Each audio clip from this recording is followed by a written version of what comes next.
Today, I'm going to discuss some concepts like Sanskritization, Parochialization, Universalization, and Globalization, which are used in the study of civilization.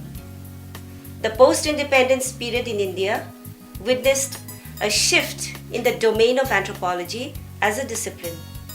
After taking up the folk and peasant communities, the social anthropologists started the study of traditional and modern cities and other more complex segments of Indian population to understand the interaction between the great and little traditions and as dimensions of Indian civilization without losing their identity as anthropologists.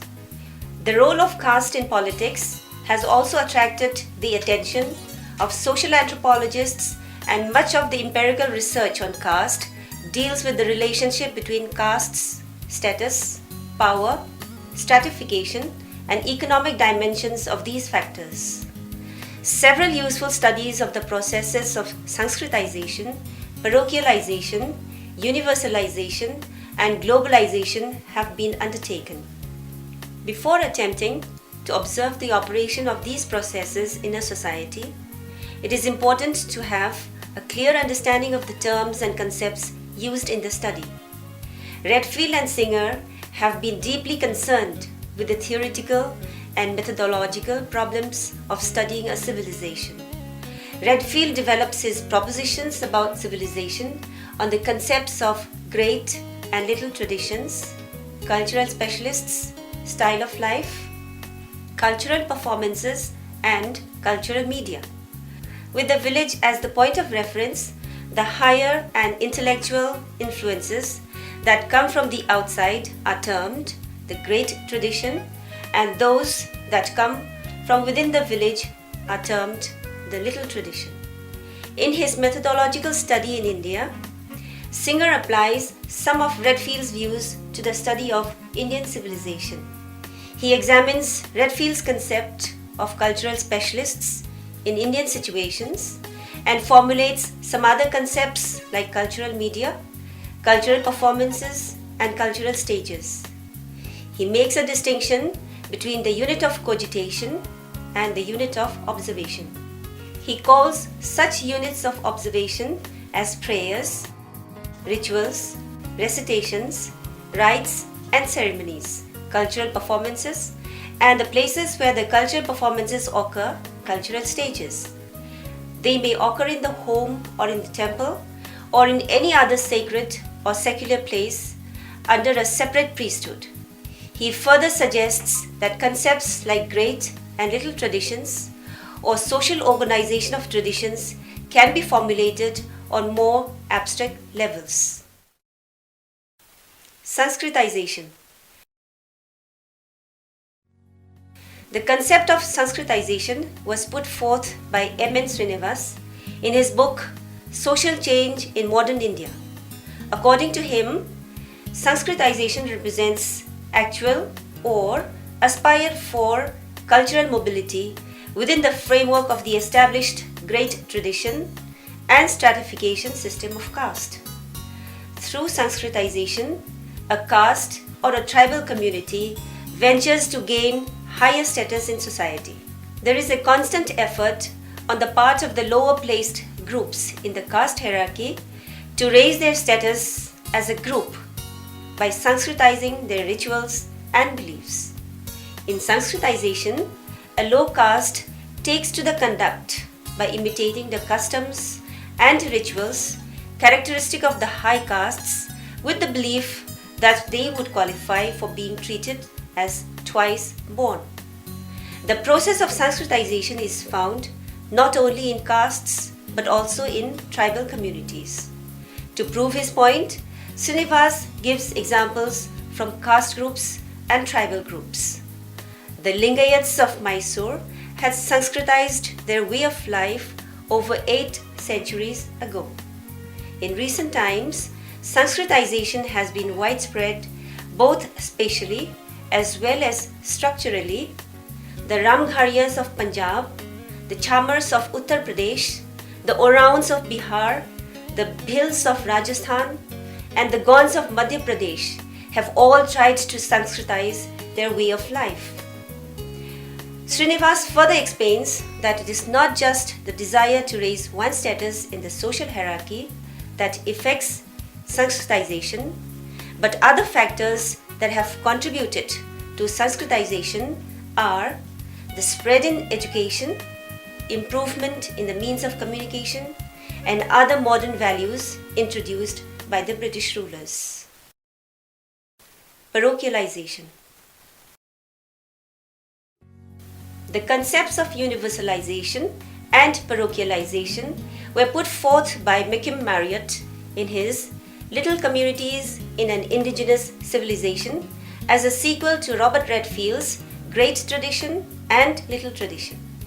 Malcolm Marriott defines parochialization as a process of localization, of limitation upon the scope of intelligibility, of deprivation of literary form, of reduction to less systematic and less reflective dimensions. The process of parochialization constitutes the characteristic creative work of little communities within India's indigenous civilization. It is a downward de-evolutionary process. He explains the process of parochialization as the reverse of universalization with examples of festivals from Kishan Garhi village in Uttar Pradesh, where the worship of Lord Krishna, the cow nourisher or Govardhan, has been parochialized into a crude form. What is cow nourisher worship has turned into cow dung wealth worship.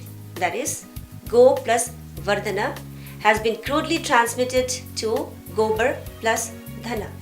The sacred hill at Kishangarhi is nothing but a pile of cow dung decorated for the ritual enactment. Another example of parochialization comes from the festival of Navratri, in which 9 Durgas are worshipped for 9 successive days. In Kishangarhi, a female deity called Northa, made of mud, is worshipped for 9 deities.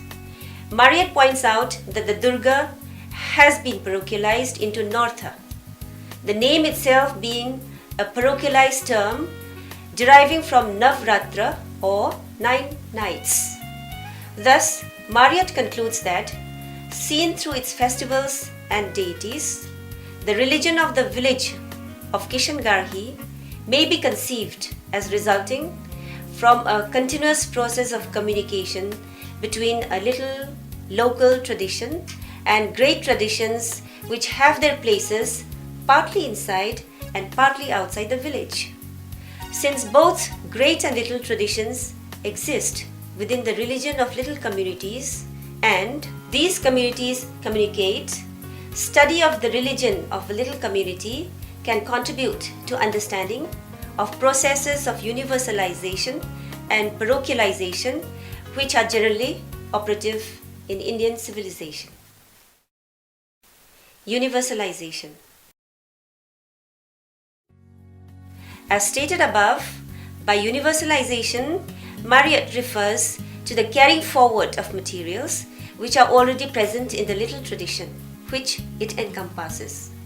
He is of the opinion that an indigenous civilization is one whose great tradition originates by universalization and that this process is not restricted to the Hindu culture, but applicable to all cultures having the dimensions of the great and little traditions. Marriott explains the process of universalization by giving examples from the festivals of the little tradition in Kishan Garhi village. He refers to the festival of lights in which the local goddess of prosperity and wealth named Sorti is propitiated. He comments that Sorti of this little tradition could have been universalized into Goddess Lakshmi of the great tradition who stands for prosperity and wealth as well. Similarly, he feels that the festival of charm tying, in which sisters tie a charm around their brothers' wrists and exchange sweets for gifts, could have been universalized into Raksha Bandhan festival. Recent village studies in India reveal that the Indian village is not an isolated, self-sufficient social unit. Rather, it is tied to the wider society and culture by many ties of marriage, caste, trade, religion, and politics. This discovery is producing a kind of research that gives considerable support to the conception of Indian civilization as a coherent structure of rural networks and urban centers, which at the same time acts as a medium for the mutual communication of great and little traditions and of other cultural differences between and among tribes and castes, linguistic regions, regions and center, town and country. On the one hand, kinship networks imparting generation after generation the ingredients of the particular tradition to its constituent family members being carriers of culture, and on the other hand, the extending horizons of kinship networks outside the villages to cities serve to propagate the little tradition of the village among the followers of the great tradition in the cities. Thus, there is a constant process of universalization and parochialization in this regard. Globalization. Globalization is not a new phenomenon as it is all about connectivity, but it certainly has some specific characteristics in the present era. Contemporary globalization is the increasing flow of trade, finance, culture, ideas, and people brought about by the sophisticated technology of communications and travels, and by the worldwide spread of neoliberal capitalism. The current phase of globalization may be conceived as ideology or as theory, and also as empirical fact. Barrett in 1999 stated that human society is in the process of being transformed to a degree possibly not seen since the Industrial Revolution. Significant restructuring in three basic fields due to globalization is taking place in contemporary times. The first concerns change in economic life, the second concerns change in power and polity, and the third concerns change in knowledge and identity. The economic, political, and social complexities of recent times are manifested in various ways.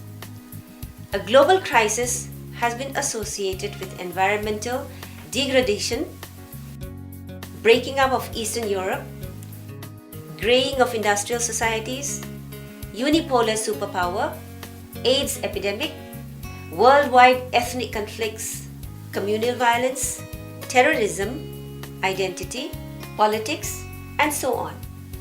To understand and examine the social complexities of recent times, the key word globalization has been used as a dominant political and academic discourse.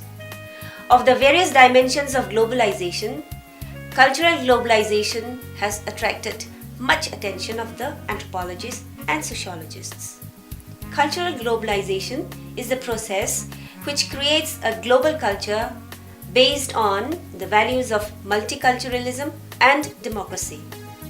The absolute globalization of culture would involve the creation of a common value, taste, and style of life.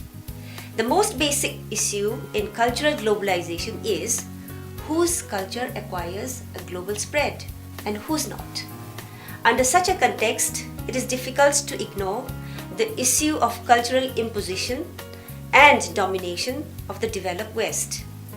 Cultural aspects of globalization are tied up with modernity.